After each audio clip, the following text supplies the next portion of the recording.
I hadn't known the truth until that moment. For weeks we had talked online. Her name was Lena. She had the kind of laugh that could brighten a phone call, the kind of humor that made every night pass faster. I told my brother she was the first person in years I could really open up to. But when I arrived at the cafe for our first date, I noticed her struggling to get out of her car. Her left leg dragged slightly. Her hand trembled as she gripped the door for balance. It wasn't obvious from her pictures, not because she hid it, but because I never looked for signs. She stood there, nervous, eyes filled with fear rather than excitement. The kind of fear that comes from being abandoned too many times. Then she said it again, voice breaking. You don't have to stay if it's just pity. People have walked away once they noticed. I won't be angry if you do too. I didn't move. I didn't leave. I walked toward her calmly and said, I'm here because I want to be here. Not because I have to. For the first time, she looked like she could breathe. How it all began. We sat down, and she opened up gradually. A year earlier, she had been in a terrible car accident.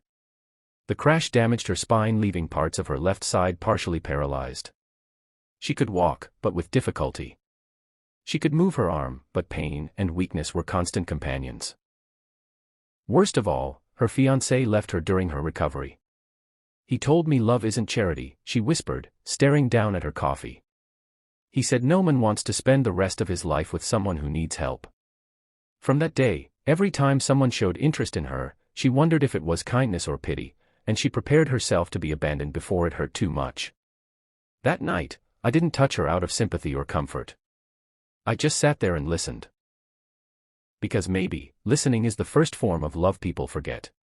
When love started to grow. Over the next weeks, we got closer. She didn't ask FO. 3 weeks earlier, I met Emma online. Her smile was warm, her humor sharp, and she was the first person who made me laugh while texting in a long time. We talked every night, movies, dreams, fears, everything. I hadn't felt that kind of connection in years. But when we agreed to meet in person, her sister texted me on the day of the date. Please don't back out.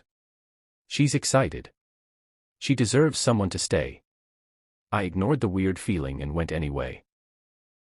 At the cafe, I saw her struggling to get out of the car, her left arm weak, her leg dragging slightly. She walked with difficulty. Her smile stayed, but her eyes showed fear, fear of my reaction. And before I could say anything, she whispered those painful words. You don't have to stay if it's pity. I chose to stay, not because of pity. I sat down, looked her in the eyes, and said, I stayed because I want to be here. Not because I have to. For the first time, she breathed. During that first date, she told me everything, how a car accident a year earlier left half her body paralyzed. She spent months relearning how to walk and hold things. Her fiancé left her during recovery, saying he didn't sign up to take care of someone broken. Broken. She repeated that word like it was glued to her. I hated that someone made her believe it. The relationship begins, and the real challenges. Emma and I grew closer fast. We laughed. We argued. We comforted each other. It wasn't a charity case, it was a real relationship. But challenges came. Small blue diamond strangers staring at her limp when we walked together. Small blue diamond a man asked me if I felt trapped dating someone disabled. Small blue diamond she pulled away, believing I'd eventually leave like everyone else. Small blue diamond her therapy painful and slow, progress followed by setbacks. Our biggest fight happened after a tough physical therapy session. She said, I'm holding you back. You deserve someone who can run with you, dance with you, live a normal life. I answer